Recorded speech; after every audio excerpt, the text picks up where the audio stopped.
13장 1절 9절 1절로 9절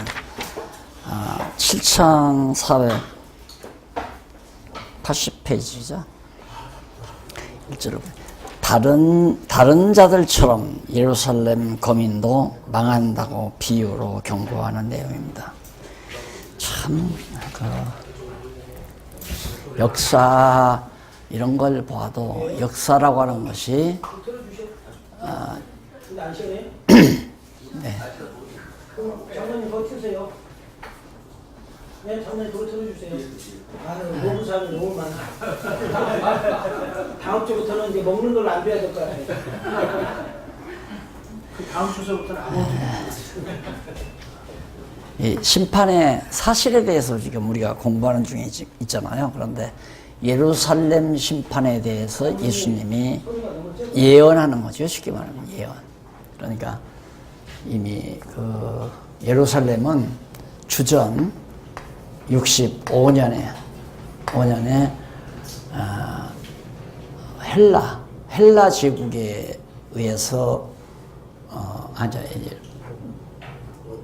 맞아요. 로마가 바로 이제 헬라를 진멸하고 로마가 이제 장악했을 때거든요. 그러니까 유대인들이 이제 로마에 의해서 첫 번째 이제 시련을 겪죠. 그리고 나서 이제 예수님이 오셨는데 예수님이 오셔서 30세에 활약하시잖아요. 그러니까 지금 뒷부분이니까 연대야 몇 년, 3, 4년 차이가 있다고 역사가들이 그러는데 어쨌든 30대쯤 활약하실 때 장차 70년에 이제 예루살렘이 로마 제국에 의해서 성전, 예루살렘의 서기절이 화재 사건이 일어나죠. 불타버리죠. 그거에 대해서 이제 예루살렘 거민도 환난을 당하고 그 뒤에 132년에서부터 5년 사이 이때 이제 예루살렘이 성도 다 회파돼 버리고 불타버리고 그래서 예루살렘 성전이 거민들도 이때 다 이제 흩어져 버리고 죽고 이런 일들이 있을 것을 예수님께서 미리 13장 1절로 9절 사이에서 말해주고 있는 대목입니다. 그래서 거기 1절로 5절에 보면 밑에서 네 번째 줄 나오죠. 5절에 보면 갈릴리와 실로암 사람들의 예를 들어서 회개치 않으면 망한다고 경고하는 내용이죠. 이런 내용도 회개치 않으면 이게 결국 예루살렘이 망하는 것이 유대인들이 회개하지 않아서 망하는 게 아니라 회개하지 않고 망하도록 정해져 있기 때문에 회개도 안 하는 거고 망하게 되는 것이다. 만약에 여기 면자라는 말을 내가 가장 싫어하는 말이 성경을 해석할 때 어떻게 하면 이거 해석을 잘 아면이라는 이 우리말 그 면이라는 말은 이렇게 하면 그러면 이런 면자라는 말은 조건모 되지만은 그럴 때 할 때 그러면 그러니까 배고프면 밥을 먹게 된다. 이제 그 면은 배고플 때 밥을 먹는다. 이런 말로 넣어도 되거든요. 그러니까 지금 여기 나오는 면자는 할 때 예루살렘 거민들이 회개하지 않을 때에 바로 멸망이 찾아온다. 그런 식으로 이해를 하시면 됩니다. 그런데 우리는 이런 것도 예루살렘 백성들이 회개하지 않았기 때문에 그래서 멸망을 했다. 그럼 역사가 회개하고 안 하고 하는 예루살렘 거민의 주관에 달려 있어요. 그러면 결국에는 역사의 주관자가 달라지는 거죠. 예루살렘 역사는 누구에게 달리냐? 예루살렘 거민에게 달려서 회개하느냐 안 하느냐 예루살렘 거민의 의지력에 달려있다고 생각하는 거예요. 그래서 알비니안 실학이 나오는 거거든요. 그러니까 서구인들의 사고가 엉망이에요. 요즘 이제 여기 목사님들 언어 공부 또 토요일 날 하시는 분도 계신데 그 목사님께서 우리말, 우리 한국말이 가장 탁월하고 우월하답니다. 아주 치밀하게 표현할 수 있는 온갖 표현 능력을 다 가지고 있는 것이 한국어래요. 그러니까 이전 말했지만 같은 회개하지 않으면 했을 때 이것을 조건 회개하지 않으면 너 망한다 그렇게 조건적으로 이해할 수도 있지만은 회개하지 않으면 회개하지 아니할 때에 그럴 때에 이제 너희들이 멸망이 온다 이런 말로도 이해할 수 있잖아요. 그래서 이 면이라는 말을 꼭 조건으로만 이해할 필요는 없다 말씀을 드립니다. 그 다음 이제 이쪽 6절로 9절 81페이지 중간에 예수께서 열매를 맺지 못한 무화과 나무 비유로 심판의 이유에 대해 가르쳐 주는 내용입니다. 자, 무화과 나무가 열매 맺지 아니하는 무화과 나무를 이제 심판한다. 예, 포도원에 무화과 나무를 심은 것이 있어 그가 와서 그 열매를 구하였으나 열매가 없으니까 결국은 이제 저주를 한다. 그러면 이것도 마찬가지예요. 나무가 열매를 맺지 아니하면 멸망한다. 사람이 어떤 선한 일을 하지 아니하면 망한다. 같은 말 아니에요? 그러면 우리가 예수님께서 앞에서 요한복음에 가보면 이제 비유를 들지만 포도나무 가지가 포도나무에 붙어 있지 아니하면 아무것도 할 수 없느니라. 그러면 포도나무 가지가 열매 맺고 안 맺고 하는 것은 포도나무에 달려 있는데 나는 포도나무요 너희는 가지다. 그럼 예수님은 포도나무고 우리는 가지란 말입니다. 그러면 내가 열매 맺고 안 맺는 것이 내 능력과 내 의지에 달려 있는 것이 아니라 예수님의 능력과 의지에 달려 있는 거 아니에요. 그분은 포도나무고 우리는 가지니까 우리가 그리스도의 가지인데 열매 맺고 안 맺는 것은 나무의 능력이란 말입니다. 그러니까 예수님의 나무 되시는 포도나무 되시는 예수님에게 우리가 접목이 붙어 있지 아니하면 아무것도 할 수 없다. 그러니까 나무가 열매를 맺는 게 아니라 사실은 하나님께서 열매를 맺게 하니까. 그러니까 우리도 역시 회개하지 않는 것은 하나님께서 회개할 마음을 안 주니까 회개하지 아니한 거고, 바로왕이 이스라엘 자손들을 도와주지 않는 것은 하나님이 바로왕의 마음을 강팍해 하니까 이스라엘 자손들을 도와주지 않는 거고, 나중에는 강팍함을 꺾어버리니까 도와주는 거고. 그러니까 모든 역사가 아까도 내가 처음 시작할 때 말씀드렸지만 말라리아 균 눈으로 보이지 않는 거예요. 눈으로 보이지 아니하는 아무것도 아닌 것이 결국에는 한국 역사를 바꿔놓을 수도 있고 아세아의 정치판들을 뒤집어 놓을 수도 있고 아무것도 아닌 말라리아 균이. 그럼 말라리아 균을 누가 지배하는가? 하나님이 주관한다 이 말이에요. 보이는 것과 보이지 아니하는 걸 모두를 다 하나님이 주관하고 관장하셔서 그래서 역사를 당신의 정하신 뜻대로 이끌어간다. 그래서 우리는 바로 칼빈이 말했듯이 창세전에 하나님께서 작정하시고 예정해 놓으시고 작정하고 예정된 대로 하나님께서 역사를 계시세계의 역사를 주관해 가신다. 이렇게 우리들이 생각이 정리가 안 되면 자기도 모르게 순간 인본주의적인 사고가 나를 지배하게 돼요.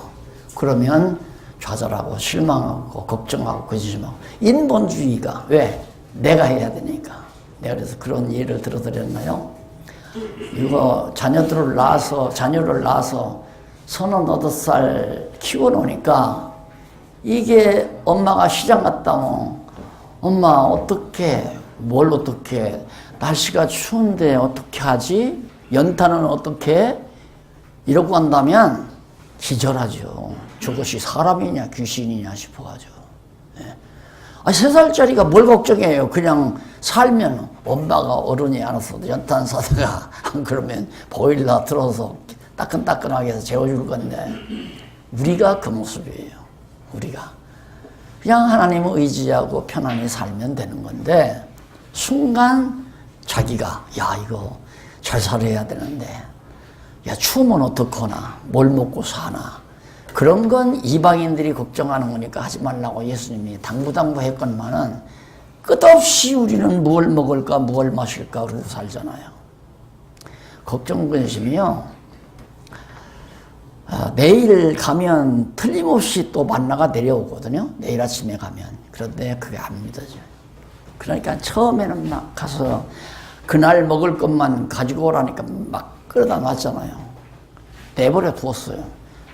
잔뜩 만나를 갖다가 쌓아놓고 보니까 치우기 바빠.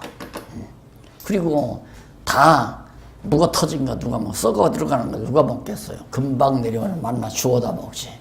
한 번, 두 번 경험하더니만 그 다음에는 더 가지고 가. 더 걸고 모자라면 어떡하려고 더 많이 가지고 가. 내일도 먹고 말 안 듣잖아요.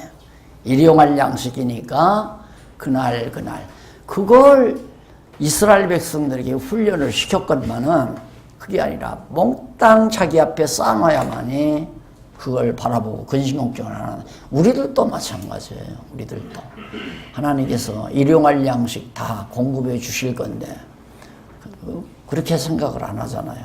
그래서 항상 하나님은 모든 거 다 작정해 놓으시고 작정대로 인도해 가시기 때문에 우리들은 걱정해도 필요 없는 얘기고 염려해도 필요 없는 얘기고 우리 능력으로는 아무것도 할 수가 없는 거니까.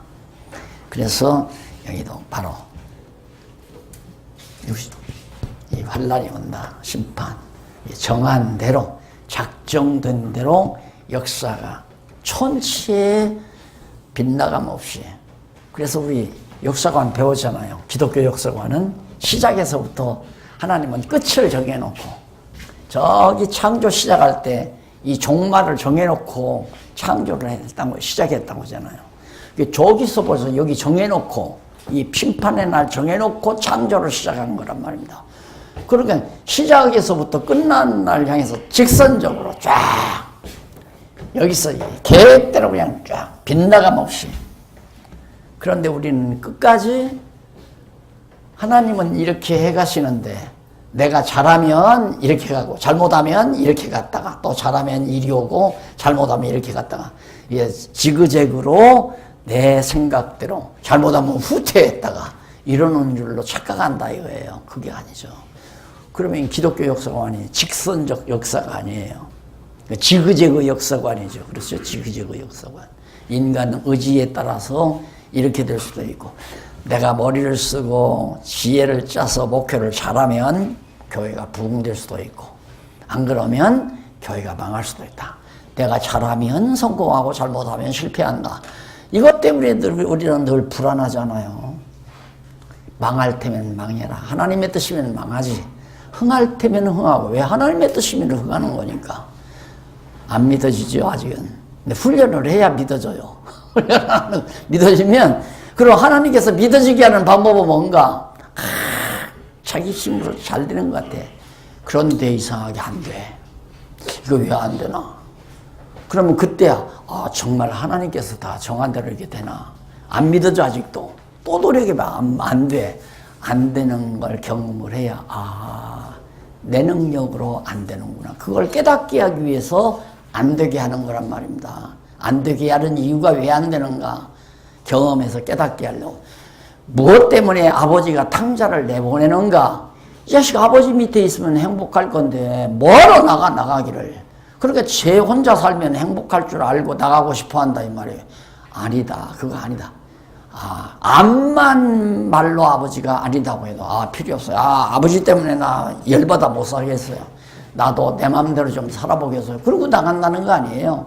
그러니까 아버지가 가차없이 그래 나가봐라. 나가라는 건 단순히 돈 많이 벌어서 금이화량해 하고 내보낸 게 아니라 너 같은 놈은 나가서 뒤줄이 한번 가봐야 아버지 사랑을 깨닫나. 그래서 실습시키러 보낸 거란 말입니다. 그러니까 그런 모든 것들이 다 이렇게 다 정해져 있어요.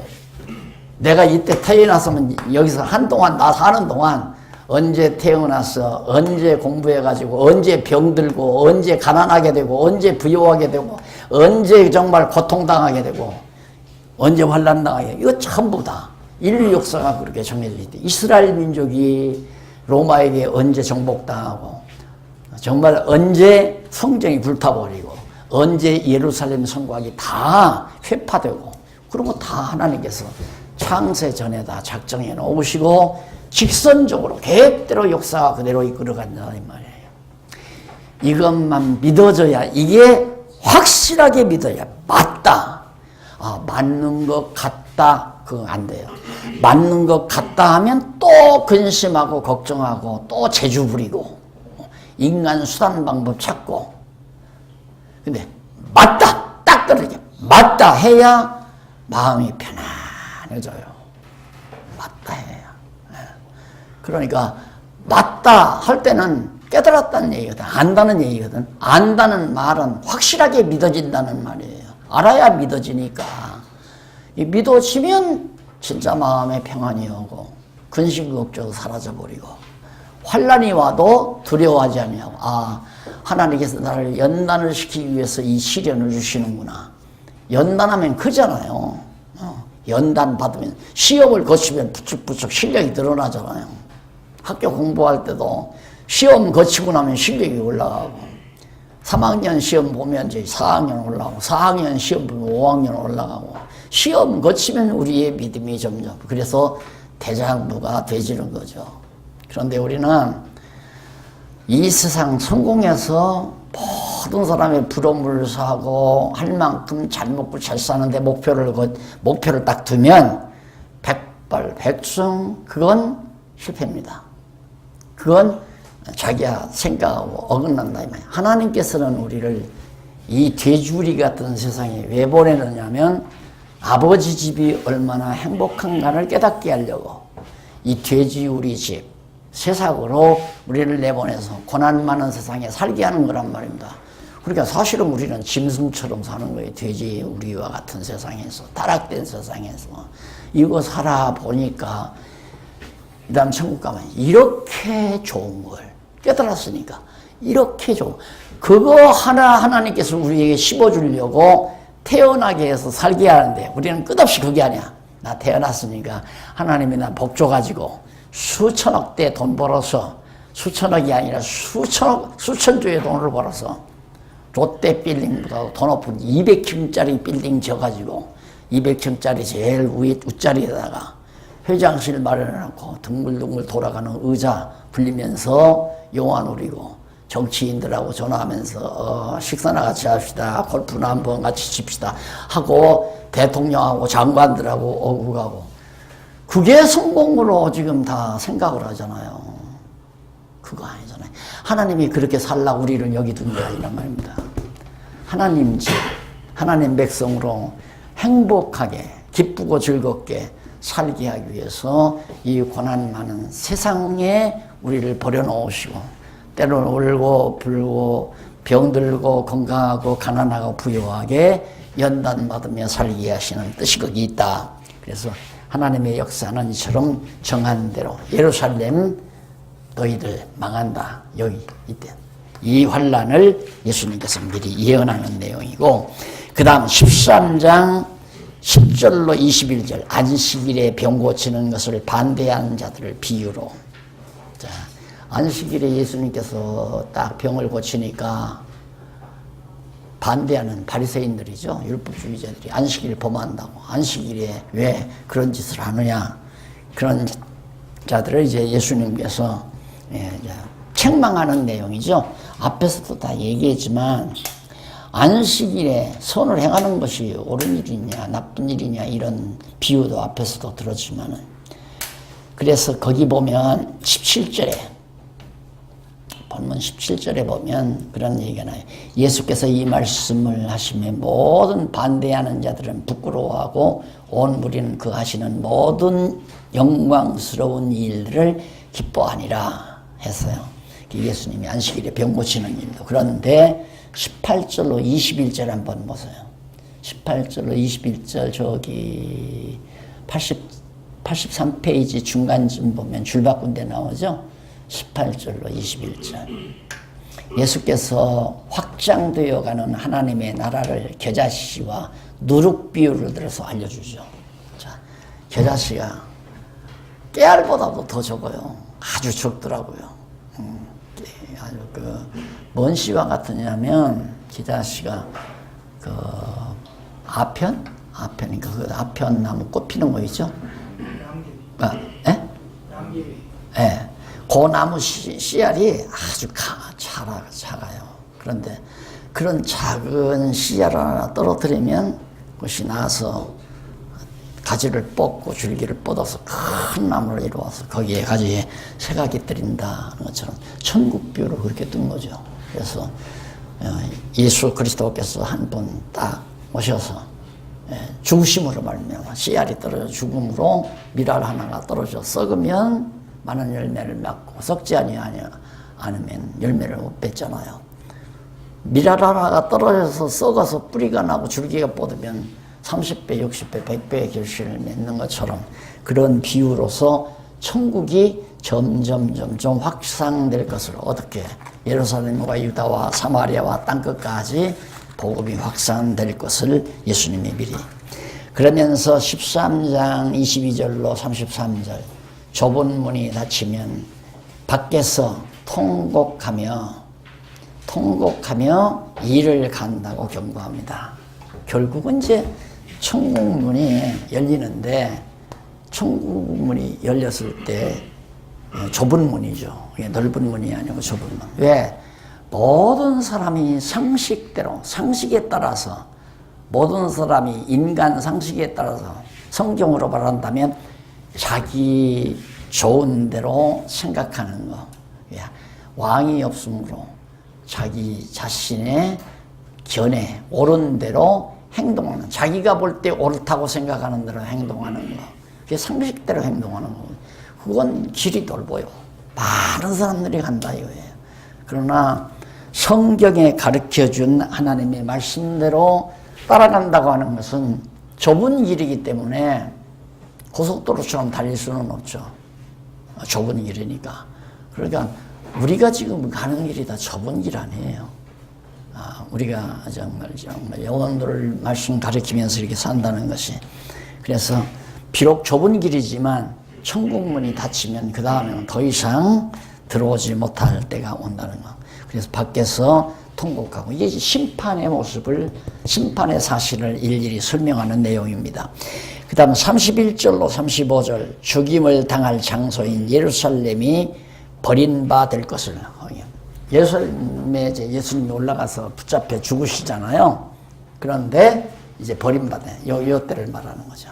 132년에서 35년까지 이 사이에 예루살렘 성이 완전히 버림받아서 성이 다 회파되고 나중에는 거기서 이제 잡초가 우거지고 들짐승들이 우글거리는 그런 도성으로 그렇게 버려졌다가 결국은 언제 135년에 버려졌다가 회복된 때가 1948년 유대인들이 독립을 해가지고 돌아와서 지금 팔레스타인에 나라를 세운 거죠. 그러니까 130년을 여기서 빼면 130년 빼면 한 1920여 년, 1915년 정도 완전히 나그네처럼 온 세상에 돌아다니며 이리 쫓기고 저리 쫓기고 핍박받고. 이유는 예수 그리스도 하나님 나라의 왕이신 나라의 심판주를 배반하고 결국 십자가에 못 박아 죽일 때에 빌라도는 도리어 로마의 총독 빌라도는 나 죄 없다 내가 심판해 보니까 신문해 보니까 아무 죄 없다고 대야에 손을 씻었는데 유대인들이 막 바나바나 놓아주고 살인강도 바나바 놓아주고 저 예수를 죽여라 데모했단 말입니다. 그러니까 내줘버린 거예요. 데모하면서 보라면 우리가 책임질 테니까 그 죄과를 우리 자손들에게 다 물려달라. 우리가 받을 테니까 무조건 십자가에 죽여라. 그래서 내준 거 아니에요? 그 자손만 1900년 동안이나 그 자손들이 계속해서 나라도 없이 유리방황한 거 아니에요? 근데 지금도 안 끝났어요. 유대인들에 대한 저주가 환란이 아직도 안 끝났다 이 말. 언제 끝나느냐? 아까 말씀드렸죠? 여기 유대인의 때가 와야 끝나요. 이때 이제 환란이 끝나고 이때서야 하하 우리 선조들이 모르고 예수를 십자가에 못 박아 죽였구나. 깨닫고 민족적으로 회개하고 유대인들이 돌아오죠. 그러면 이방인의 구원은 끝나요. 우리 자손들이 우리 이제 자손들이 계속해서 자녀를 낳다가 만약에 이때쯤 가서 자녀를 낳으면 무조건 낳는 건 무조건 다 그건 부택자예요. 그럴 거 아니에요. 이방인의 구원은 이미 꽉 차버렸으니까 더 이상 구원 얻을 자가 없단 말입니다. 그러니까 가능하면 이분쯤 가서는 야 장가 가지 말고 시집 가지 마라. 그 나눠봤댔자 지옥 갈 놈이다. 맞잖아요? 예. 그런 때가 온단 말입니다. 그때가 언제인지는 우리가 모르죠. 하나님이 보실 때 이방인의 구원의 수가 다 찼다 할 그때 유대인의 구원이 시작이 되는 거니까. 그래서 정말 예수님을 십자가에 못 박아 죽이고 저주받을 민족으로 유대인들이 정해진 거예요. 그러니까 창감나무 가지를 꺾어버리고, 바울은 그렇게 묘사하죠. 로마서에서 꺾어버리고 돌감나무 이방인들을 갖다가 여기다 딱 적을 붙였다 이 말입니다. 여기다 적을 붙이니까 이방인들의 구원이 시작됐잖아요. 그런데 돌감나무도 꺾어버리고 이제 창감나무 유대인들의 열매가 맺어지도록 하나님께서 역사하신다. 그래서 예루살렘 버림받을 것을 예언하고요. 그 다음 심판의 대상, 누가 심판을 받는가?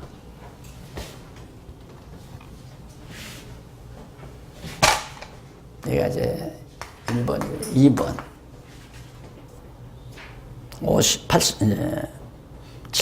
87페이지죠. 심판의 대상. 사실이고 대상이고, 대상이 14장입니다. 누가 대상인가? 첫째는 14장 1절로 6절 안식일에 병 고침을 싫어하는 자들의 잘못됨을 지적하는 것. 바리새인과 서기관들이죠. 안식일에 예수님이 병 고친다고 해서 트집 잡는 그런 자들이 심판의 대상이에요. 그 다음 7절로 14절 상좌에 앉기 좋아하며 부한자를 청하는 잘못을 지적합니다. 참, 제가 이 상좌 높은 자리죠. 높은 자리.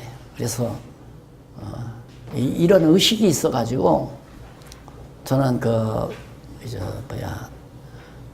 강당을 칠 때 경건해야 하는 강당을 짓고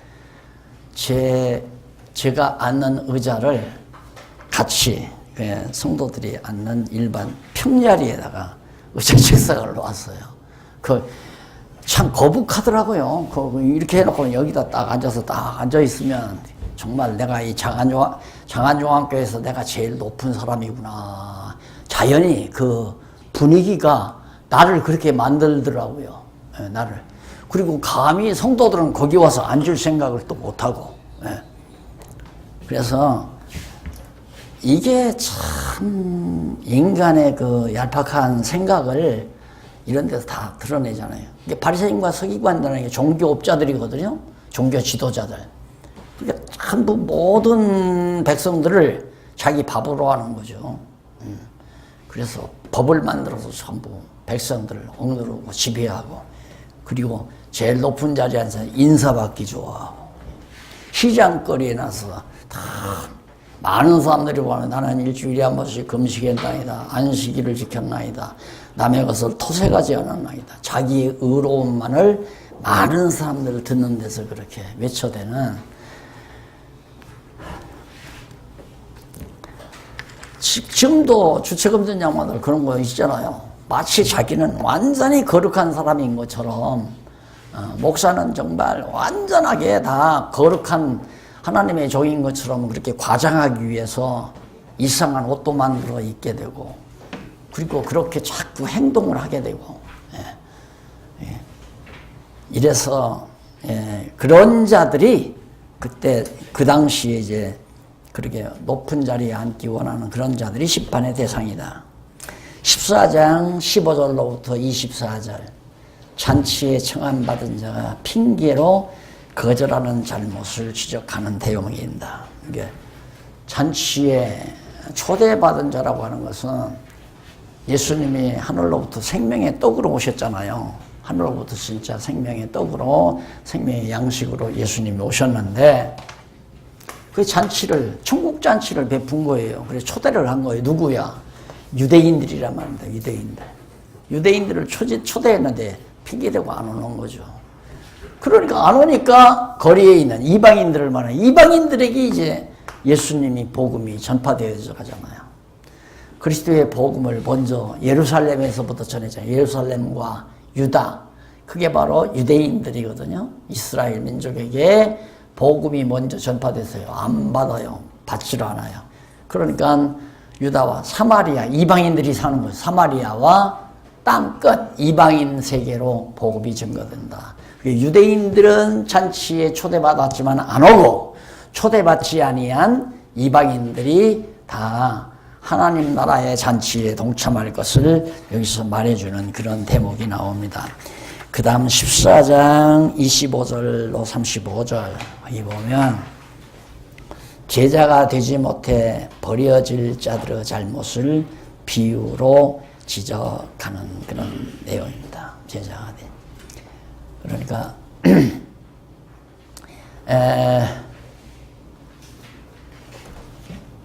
한번 읽어볼까요?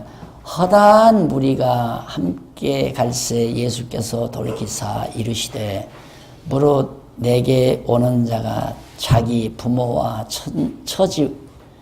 부모와 처자와 형제와 자매와 및 자기 목숨까지 미워하지 아니하면 능히 나의 제자가 되지 못하고 그러니까 천국 백성으로서 하나님 나라 복음을 증거할 자 이런 자들에게 말하는 거죠. 못하고 누구든지 자기 십자가를 지고 나를 좇지 않는 자도 능히 나의 제자가 되지 못하리라.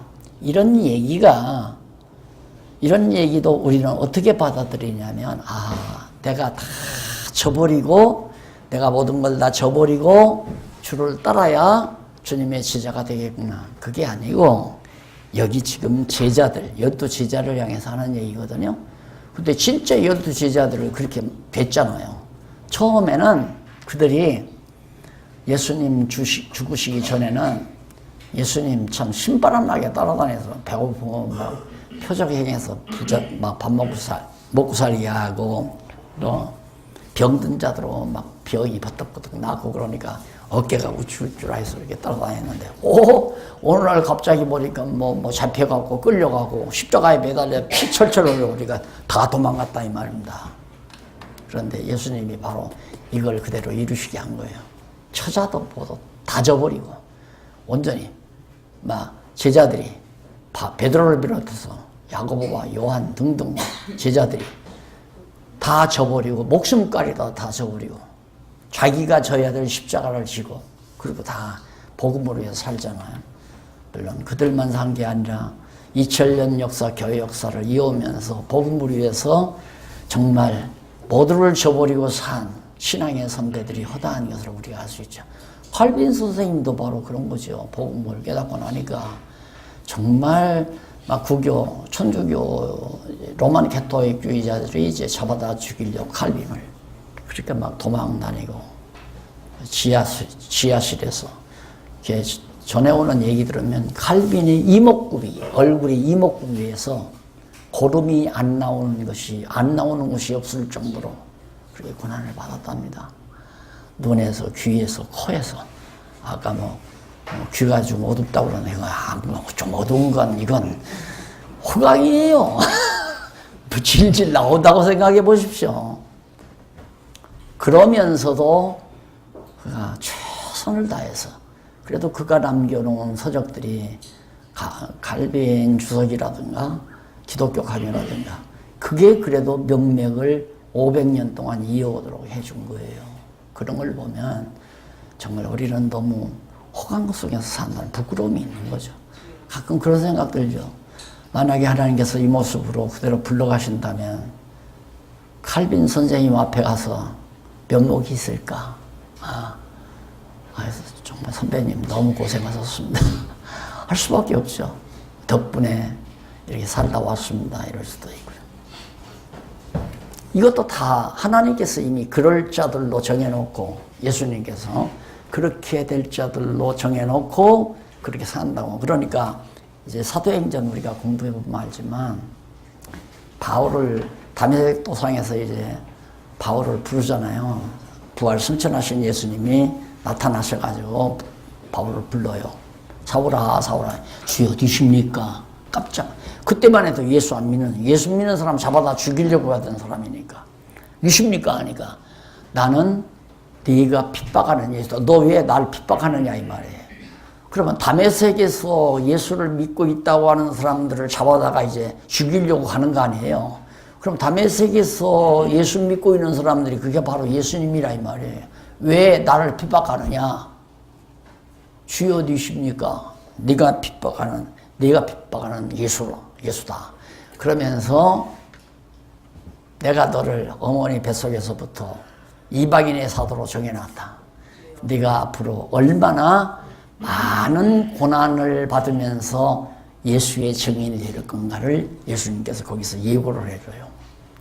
그러니까 바울 보세요. 가는 데마다 죽이려고 하는 사람 쫓아다니지, 도망치지, 담 넘어서 탈출하지, 바구니 타고 도망가지, 바다의 위험, 강도의 위험, 배고픔의 위험, 별의별 위험을 다 겪으면서 마지막 로마에 가서 감옥에서 살다가 이름도 없이 남는 것도 없이 소식도 없이 그냥 그 유골도 찾을 수 없을 만큼 비참하게 갔잖아요. 그 예수님의 예언이 그대로 이루어진 거죠. 그래서 다 하나님께서 정해놨어요. 바울은 어머니 뱃속에서부터 태어나기 전에서부터 벌써 이방인의 사도로 고난받으며 복음 전할 자로 내가 택했다. 그러면서 그렇게 살라. 그러니까 사도행전 역사가 그거예요. 바울의 역사나 같다. 마지막 부분에는, 앞부분에는 이제 베드로의 역사가 좀 나오지만 뒷부분은 완전히 바울의 역사예요. 그것이 예수님께서 바울에게 예언한 대로 그대로 살아가는 삶의 모습이 사도행전에 나타나요. 자, 그래서 정하신 대로 산다. 이렇게 해서 이제 심판의 대상들에 대해서 쫙 예수님께서 말씀한 내용이고, 그 다음에 이제 큰 제목으로 바뀌어집니다. 이거보다 더 큰 제목으로 바뀌어집니다.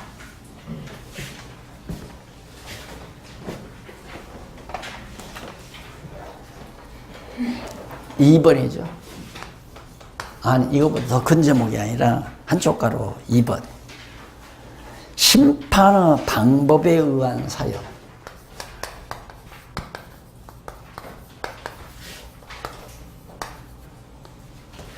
심판의 방법에 의한 사역이 15장에서부터 17장 19절까지.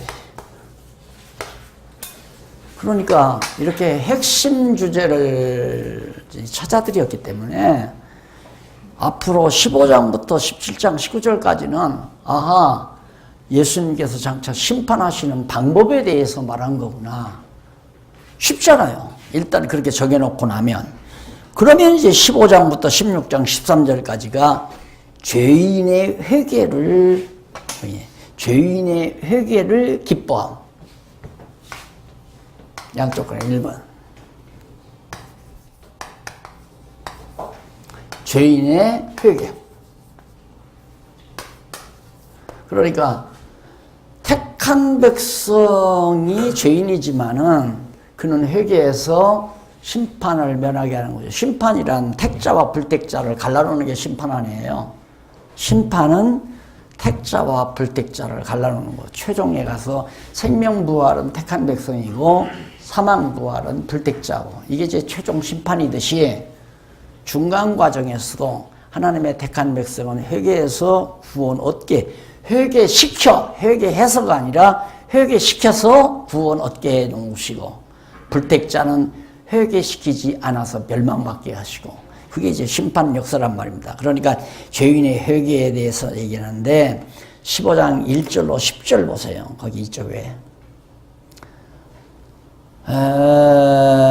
97페이지에 죄인이 회개하면 기뻐할 두 가지 비유를 들어서 설명을 합니다. 죄인이 회개 기쁨 1절 두 가지. 첫 번째는 1절로 7절 넘어가서 98페이지 제일 위에 1절.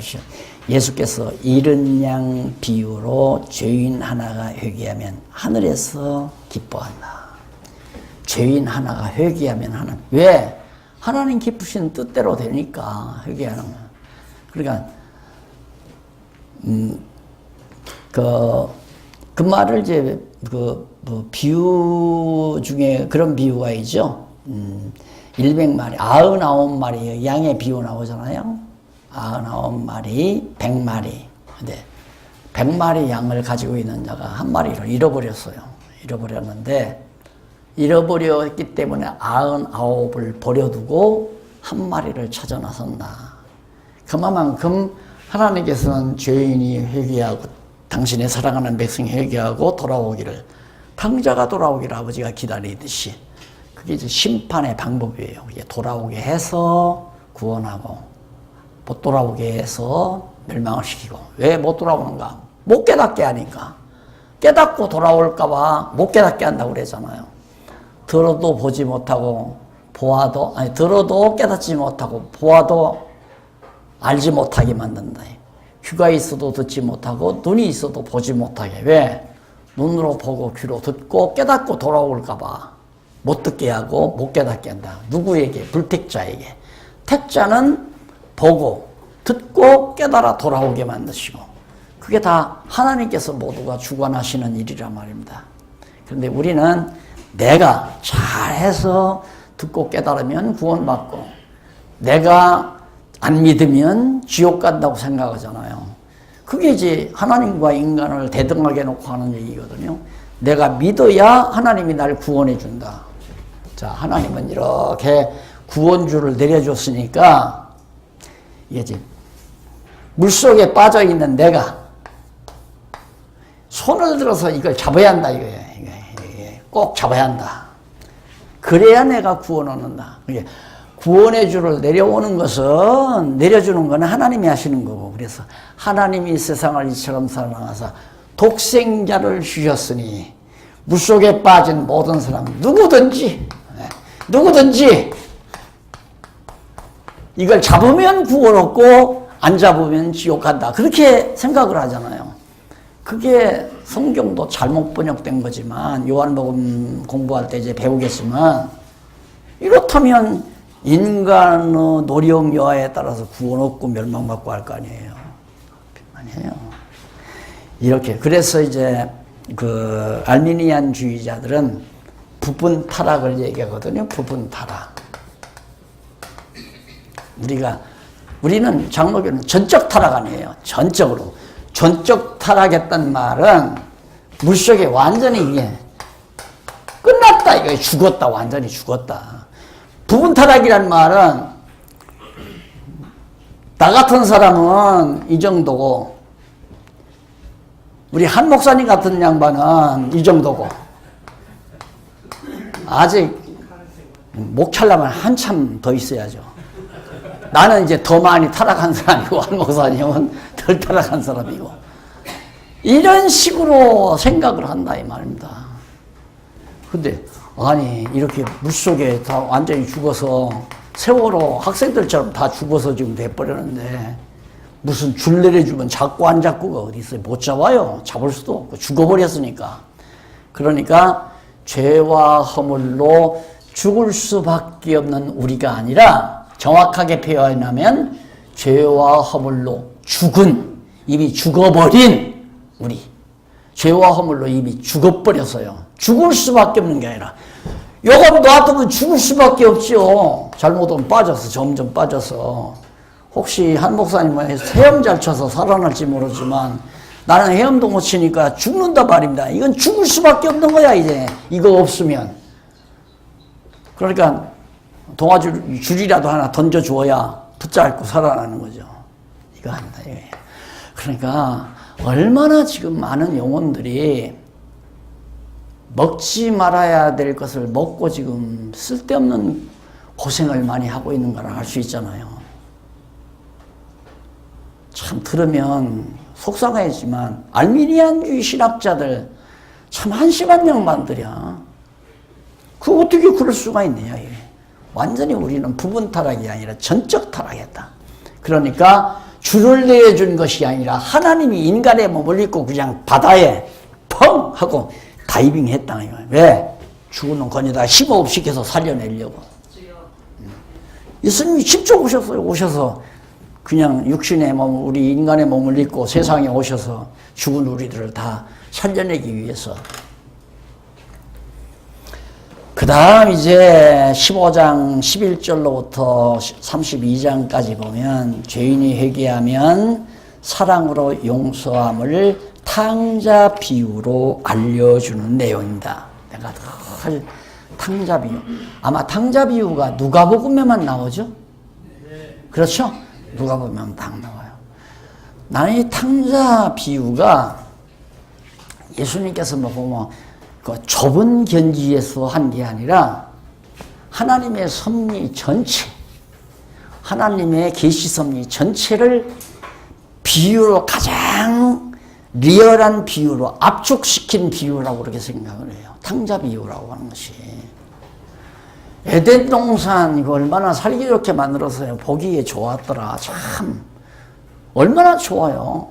벌거벗어도 부끄러움도 없는 그런 좋은 세상인데 뭐 아무 부끄러움 없이 정말 하나님과 함께 살아갈 수 있는 에덴 동산을 만들어 놨는데 그걸 싫다고 그래 유혹받아가지고 따라가? 타락했단 말입니다. 타락. 에덴 동산에 쫓겨났어요. 여기서 완전히 쫓겨났단 말입니다. 이게 이제 탕자가 걸어가는 길이에요. 이게 탕자가 길. 마지막에 완전히 짐승 권세의 종로로 다지 돼지의 종로로 산다 이 말이죠. 예, 돼지의 종로로. 그래서 그때야 깨닫고 하나님의 집으로 다시 돌아가서 이렇게 좋은 하나님의 나라 백성으로서 살게 되는 하나님의 계시 섭리 전체를 가장 리얼하게 압축시켜서 표현하는 것이 탕자 비유다. 그래서 죄인이 회개하면 사랑으로. 그렇게 회개한다는 말이 우리는 어떻게 생각하면 내 죄를 제가 어젯밤에요 은행을 털었어요. 제가 어젯밤에요 어느 부잣집 담을 넘었어요. 이렇게 말하는 게 회개인 줄 아는 거예요. 그런 개념을 씹어넣어 준 것이 누구냐면 구교란 말입니다. 로만 캐토릭. 로만 캐토릭 고해성사. 이 고해성사를 회개로 만든 거예요. 아주 묘합니다. 예를 들면 내가 지금 한 목사님하고 친하다고 해서 내가 소삭소삭 해가지고 절대 비밀이야 이건 비밀이야. 그러니까 내가 이제 김장로님 흉을 잔뜩 봤어요. 여기다 내가 사실을 다 얘기를 했어요. 그러고 나 큰일 났구나 이제 완전히. 그러면 이제 목사님이 날더러 점심 좀 사? 그럼 꼼짝없이 사야 돼요. 안 그래요? 그게 고해성사의 힘입니다. 이게 로만 캐토릭이 저렇게 수천 년 동안 아주 천년이 넘도록 당당하게 살아 존재하는 건 성도들 사오는 거. 신부는 캄캄한 방에 들어있어요. 이렇게 들여놓고 밖에서는 안 보여요. 그러나 안에서는 커튼 밖으로 누군지 다 알아요? 안 알아요? 다 알잖아요. 다 고백할 때 신부님 저는요 어젯밤에 제 아내에게 거짓말하고 딴 데 나가서 자고 왔어요. 너는 걸렸다 이제. 얼굴도 다 기억하고 이름도 다 기억할 거 아니에요. 꼼짝 못하는 거예요. 꼼짝. 그걸 고해성사를 해야 용서받는다니까 할 수밖에 없잖아요. 그러나 성경은 사랑은 허물을 드러낸다, 가려운다. 네. 다 덮어요. 이게 회개라고 하는 걸 빙자해서, 그걸 빙자해서 그렇게 이제 우리 개신교로 그런 생각이 넘어오니까 부흥이라고 하는 것은 어떻게 하면 성도들이 와서 부흥사에게 와서 강사에게 와서 자기 죄를 고백하게 만드나. 거기에 부흥회의 성공 실패가 좌우되는 거예요. 정말 막 리얼하게. 한 일, 이렇게 얘기하면 시간이 자꾸 가는데, 부흥사가 막 예수님의 은혜로 무슨 죄도 용서받고 무슨 죄도 용서 다 용서하려는데 한 가지 죄만은 용서 못한다. 안 된다.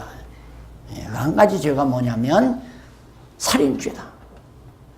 낙태한 사람들 살인죄야! 고함진다. 그럼 과거에 다 산화제한 할 때 낙태 안 시킨 여자가 그렇게 쉬워요? 다 병원에 가서 낙태시킨 여자가 많단 말입니다. 막 완전히 수라장이 되는 거지. 아이고 되고 왕 하면서 내일은 내가 사죄 기도를 해드립니다. 사죄 예물 가지고 오십시오. 그럼 봉투에다가 사죄 예물 10만 원 넣어놓고 50만 원 넣고 이렇게 가지고 와요. 그럼 목사가 기도해. 다발로 넣어요. 다발로. 부흥사 비결을 가르쳐서 제가 잘 가르쳐 드릴 수 있어요. 해본 경험이 있어서.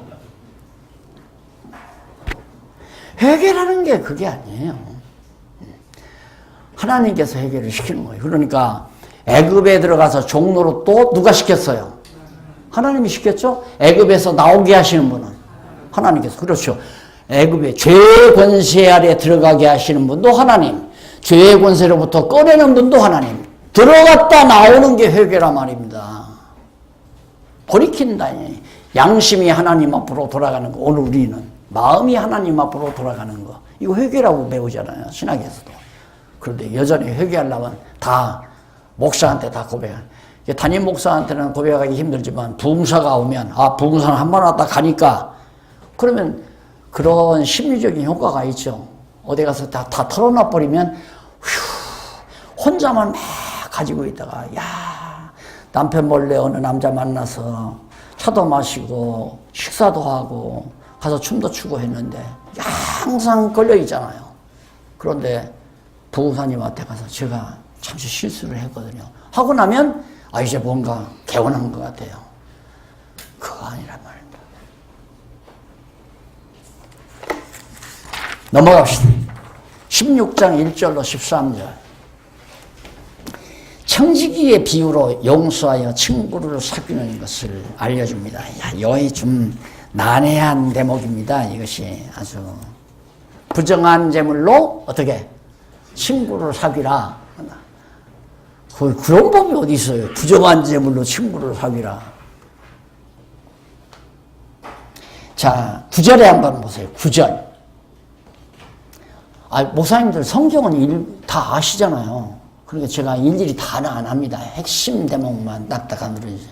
9절에 보면 내가 너희에게 말하노니 불의의 재물로 의롭지 못한 재물로 친구를 사귀라. 그리하면 이것도 나오죠. 그리하면 없어질 때에 너희가 영원한 처소로 너희를 영접하리라. 저희가 그러니까 친구를 부정한 재물로 사귀었는데 그 친구가 정말 어려울 때 너를 붙잡아 구원하리라 하는 얘기예요. 그런데 그게 이쪽 한번 내려가 보십시다. 이쪽 건너가 봅시다. 3페이지 7503페이지 중간 조금 내려가 보면 9절 나오죠. 9절 10절로 13절. 그런데 거기서부터 네 번째 줄 뒷부분에 보면 불의의 재물이라는 게 나와요. 찾으셨죠? 네. 불의의 재물은 앞서 비유에서 주인의 재물을 종이 마음대로 탕감해 주듯이 하나님의 소유를 타락한 인간의 마음대로 활용하는 세속에 속한 모든 재물을 일컫는 말이다. 예. 그러니까 뭔 얘기냐면 앞에서 비유를 들 때 불의한 청지기가 하나 있었어요. 그러니까 이 청지기가 곧 이제 면직당할 운을 알고 빚진 사람들 다 오라고 그랬어요. 너 얼마 빚졌냐? 그러게. 나 500만 원 빚었어. 옛날 그 100만 원이라고 써. 내가 400만 원 탕감해 줄게. 너는 얼마 졌어? 나는 1000만 원이야. 야, 그러지 말고 300만 원만 써라. 그한테 탕감해 줄게. 그렇게 해서 지가 다 죄를 빚을 탕감해 주고 그 다음 쫓겨났어요. 그러면 연마 너 1000만 원 내가 300만 원 탕감해 줬잖아. 좀 내놔. 바로 그런 비유를 예수님이 든 거예요. 그러면서 불의의 재물로 친구를 사귀라. 이런 얘기를 하면서 하는데 한번 거기 계속해서 읽어보십시다. 재물을 일컫는 말인데 그리하면이라는 접속사 헬라어로 역시 여긴 카이가 아니라 희나예요.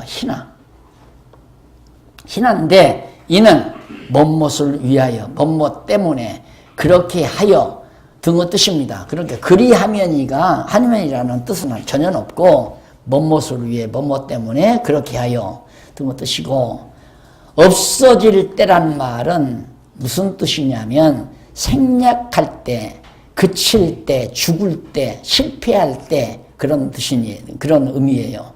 그래서 따라서 본문은 앞뒤 문맥으로 보아서 어떻게 번역을 하면 되느냐면 죽을 때에 영원한 처소로 너희를 영접할 것이기 때문에 불의의 제물로 친구들을 사귀라 그 말이에요. 그렇게 번역되는데 다시 말하면 무슨 얘기냐면 불의로 친구를 사귀는 조건에 의해서 세상 끝날에 천국으로 영접된다는 말이 아니라 불의한 방법으로 얻은 재물을 가지고 바리새인들이 전부 백성들 늑탈해서 재물을 얻은 거 아니에요.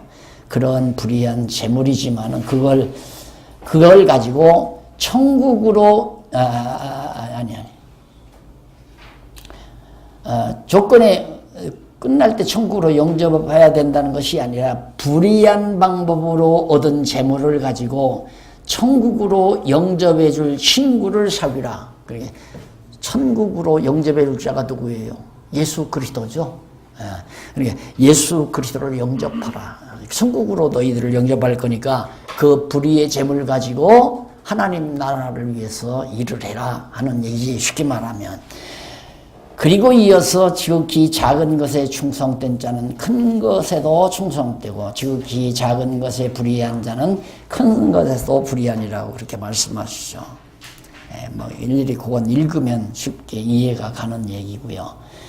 그래서 세속에 속한 재물을 올바르게 사용하지 않으면 참된 신령한 것을 맡기지 아니한다는 뜻으로, 그러니까 세상 재물을 하나님께서 우리에게 청지기로 맡겨놨는데 그걸 가지고 우리가 정말 천국으로 우리를 영접할 친구들을 많이, 그게 바로 서로 그리스도 안에서 주님의 지체로서의 이웃을 사랑하고 정말 이웃들을 돌보는 일들이 매우 중요하잖아요.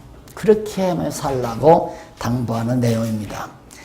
자, 그 다음 교만한 의인은 내버려둔다. 교만한 의인.